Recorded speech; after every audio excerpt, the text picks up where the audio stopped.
제25장 3대 증거. 질병에는 3가지의 증거가 따라다닙니다. 첫째는 하나님 말씀의 증거, 둘째는 고통스럽다는 증거, 셋째는 아픈 환자가 있다는 증거입니다. 첫째, 하나님의 말씀. 하나님의 말씀은 다음과 같이 단언합니다. 그가 채찍에 맞음으로 우리가 나음을 입었도다. 둘째, 통증. 통증은 우리 몸의 질병이 아직 치유되지 않았음과 몸에 불편한 증상이 아직도 남아있음을 증거해주며 하나님의 말씀은 이것이 진실이 아님을 증명합니다. 셋째, 환자. 믿음을 가진 환자는 그가 채찍에 맞음으로 우리가 나음을 입었도다 라고 단언합니다. 믿음으로 고백하고 절대로 그 고백을 취소하지 않습니다. 뿐만 아니라 고통의 한가운데에서도 질병의 증세가 창궐하는 그 와중에서도 하나님의 말씀을 고수합니다. 그들은 믿음의 고백을 가장 중요한 것으로 간직하며 최고로 소중한 것으로 여깁니다. 하나님은 말씀의 굳게 선 자 곁에 굳게 서 계십니다. 내 입에서 나가는 말도 헛되이 내게로 돌아오지 아니하고 나의 뜻을 이루며 나의 명하여 보낸 일에 형통하리라. 이렇게 하셨기 때문입니다. 그러나 모든 사람들이 이러한 믿음의 기적을 체험하는 건 아닙니다.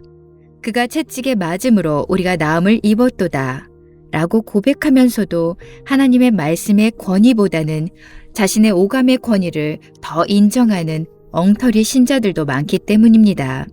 그들은 말씀의 증거보다 통증의 증거에 더 신뢰를 두는 사람들입니다.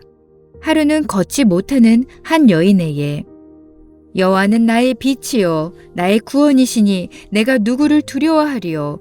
여호와는 내 생명의 능력이시니 내가 누구를 무서워하리요. 라는 말씀을 고백하라고 요청했습니다. 그랬더니 그 여인은 나에게 네, 물론 저도 그 성경 말씀은 잘 알고 있습니다. 그러나 나는 걷지 못합니다. 라고 대꾸했습니다. 그녀는 머리로는 하나님의 말씀을 알지만 믿지는 않는 여인이었습니다. 그래서 말로 하나님의 말씀을 부정해버린 것입니다. 이렇게 부정적인 말로 축복을 버리는 사람들이 많습니다. 그러나 오감을 통해 들어오는 통증과 병의 증상을 무시하고 하나님의 말씀을 참된 것으로 붙드는 사람들은 하늘의 치유를 받습니다. 발꿈치 밑에 뭔가 딱딱한 것이 자라나고 있었던 한 젊은이가 나에게 기도를 받으러 온 적이 있었습니다. 그는 발가락으로 걷고 있었습니다. 발꿈치를 땅에 디딜 때에 느끼는 이루 말할 수 없는 통증을 더 이상 참을 수 없었기 때문입니다. 그러나 그를 위해 기도해 주면서 내가 예수 이름으로 말하노니 발꿈치로 걸어라. 이렇게 했을 때 그 남자는 즉시 순종하고 발꿈치로 걷기 시작했습니다. 그러자 통증이 사라졌습니다. 며칠 뒤에 기적적인 치유를 의심하는 자들에게 증거를 보여주려고 그는 많은 사람들 앞에서 신발을 벗었습니다. 그러자 갑자기 엄청난 통증이 다시 물밀듯 몰려왔고 발 뒤꿈치에서는 뭔가 딱딱한 것이 다시 솟아나는 듯한 것을 느꼈습니다. 그러나 오감의 증거를 받아들이는 대신 그는 하나님의 말씀으로 다시 돌아갔습니다. 즉시로 그는 통증아, 내가 예수의 이름으로 꾸짖는다. 내 발에서 나가라. 예수님의 채찍에 맞음으로 나는 치유함을 받았다. 라고 큰 소리로 외쳤습니다. 그러자 통증이 사라졌습니다. 그리고 다시는 재발하지 않았습니다. 그는 회의하는 자들에게 증거를 보여줌으로 진리를 증거한 사람이 되었습니다. 그리고 그 진리가 그 남자를 자유케 했습니다. 한 번은 위궤양 환자를 위해 기도해 준 적이 있었는데 그는 하루에도 5차례 이상 토사광난 현상을 보이던 사람이었습니다. 기도를 드려준 후에 시험이 찾아왔습니다. 하지만 그녀는 주님 감사합니다. 주님의 말씀으로 나는 치유함을 받았습니다. 라고 말했습니다. 그러자 병만은 떠나갔고 그녀는 온전히 회복되었습니다. 말씀은 항상 승리합니다. 하나님의 말씀은 당신이 치유함을 이미 받았다고 선포합니다. 하나님의 말씀은 언제나 옳습니다. 하나님께서 그렇게 말씀하셨기에 당신도 이제 나음을 입었다고 담대히 선언할 수 있습니다. 나타나는 증상과 통증에 거슬린 고백을 하더라도 그것이 하나님의 말씀에 근거한 고백이라면 하나님은 당신의 증상 그 자체를 바꿔주실 것입니다. 느낌과 하나님의 말씀. 절대로 당신의 느낌을 고백하지 마세요. 느낌은 우리의 믿음을 약화시킵니다. 믿음의 말씀과 인간의 기분 사이에는 항상 갈등이 있게 마련입니다. 신자는 오직 하나님의 말씀과 동행해야 합니다. 그러나 우리의 느낌은 감각, 즉 보고, 듣고, 만지고 하는 것들, 이런 것들과 동행하라고 압박을 합니다. 그럼에도 불구하고 하나님의 말씀에만 순종하면 하늘의 축복은 우리의 것이 됩니다. 믿음으로 인생의 행진을 하는 사람들은 말씀을 먹으며 살아갑니다. 그러나 육신 가운데 사는 사람들은 감각이나 느낌을 따라서 삽니다. 우리의 돌아보는 것은 보이는 것이 아니요 보이지 않는 것이니 보이는 것은 잠깐이요 보이지 않는 것은 영원함이라. 고린도후서 4장 18절. 마음을 새롭게 함. 우리의 자연적인 이성은 영적 전쟁을 간파할 수 없습니다. 그래서 사도 바울은 모든 이론을 파하며 하나님 아는 것을 대적하여 높아진 것을 다 파하고 모든 생각을 사로잡아 그리스도에게 복종케 하니 라고 기록하고 있습니다. 새롭게 되지 못한 인간의 마음은 자동적으로 하나님의 말씀을 거부하게 되어 있습니다. 육신의 생각은 하나님과 원수가 되나니 이는 하나님의 법에 굴복하지 아니할 뿐 아니라 할 수도 없음이라. 자연적인 인간은 하나님의 말씀을 이해할 수 없으므로 주님의 말씀을 무시해버립니다. 그러므로 우리에게 필요한 것은 마음을 새롭게 하는 일입니다. 너희는 이 세대를 본받지 말고 오직 마음을 새롭게 함으로 변화를 받아 하나님의 선하시고 기뻐하시고 온전하신 뜻이 무엇인지 분별하도록 하라. 로마서 12장 2절. 마음을 새롭게 하는 방법 중 하나는 성경을 공부하는 것입니다. 말을 바르게 할 뿐 아니라 생각도 바르게 해야 합니다. 종말로 형제들아 무엇에든지 참되며 무엇에든지 경건하며 무엇에든지 오르며 무엇에든지 정결하며 무엇에든지 사랑할 만하며 무엇에든지 칭찬할 만하며 무슨 덕에 있든지 무슨 기림이 있든지 이것들을 생각하라.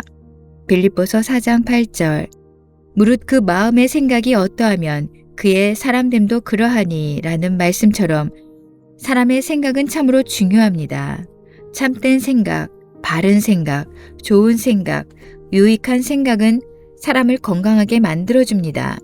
고린도후서 10장 5절에 의하면 신자들은 하나님 아는 것을 대적하여 높아진 것을 모두 무너뜨리고 모든 생각을 사로잡아 그리스도에게 복종시키라고 했습니다.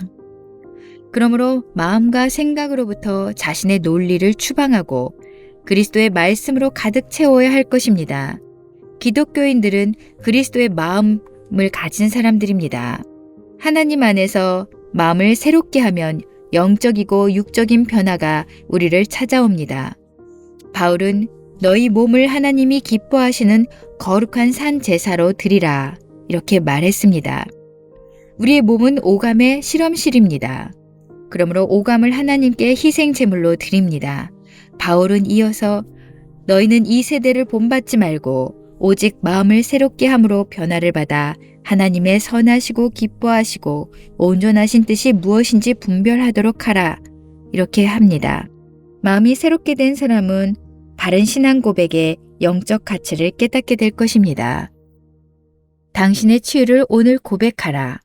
바울은 가라사대 내가 은혜 베풀 때에 너를 듣고 구원의 날에 너를 도왔다 하셨으니 보라 지금은 은혜 받을 만한 때요 보라 지금은 구원의 날이로다 이렇게 말했습니다.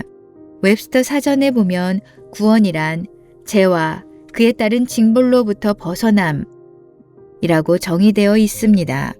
고린도후서 6장 2절은 구원에 관한 것이므로 죄의 결과인 질병의 치유에 관한 성경 구절이 되기도 합니다. 지금 당장 의심, 무력감, 두려움을 물리치고 당당하게 일어서세요. 그런 부정적인 것에 관해서는 말로 하지도 마시기 바랍니다. 장애를 극복해내는 것에 관하여 말하세요. 하나님께 영광 돌리는 강인한 육체를 꿈꾸세요. 무릎 꿇고 기도하세요. 하늘 아버지에게 당신이 하나님의 자녀인 것을 말하세요. 그리고 하늘 아버지가 자녀에게 좋은 것을 주신다는 것을 믿는다고 말하세요. 질병의 이름을 말하면서 병마에게 직접 대놓고 명령하세요. 예수님의 이름으로 꾸짖으세요. 특히 여호와는 나의 힘이요 라는 말로 신앙을 고백하면서 무기력에서 떠나도록 명령하세요. 죄와 질병은 십자가에 못 박혀 죽게 하세요. 그러면 당신은 죄의 용서함을 받고 질병의 저주로부터 해방될 것입니다. 여호와는 나의 빛이요 나의 구원이시니 내가 누구를 두려워하리요. 여호와는 내 생명의 능력이시니 내가 누구를 무서워하리요. 시편 27편 1절. 그리스도께서 우리를 위하여 저주를 받은 사람이 되심으로써 우리를 율법의 저주에서 속량해 주셨습니다. 기록된 바 나무에 달린 사람은 모두 저주를 받은 사람이다 하였기 때문입니다. 여호와께서 속량하시되 그들보다 강한 자 그들의 손에서 구속하셨으니 주 여호와여 주께서 큰 능과 드신 팔로 천지를 지으셨사오니 주에게는 능치 못함이 없으시니이다. 예레미야 32장 17절.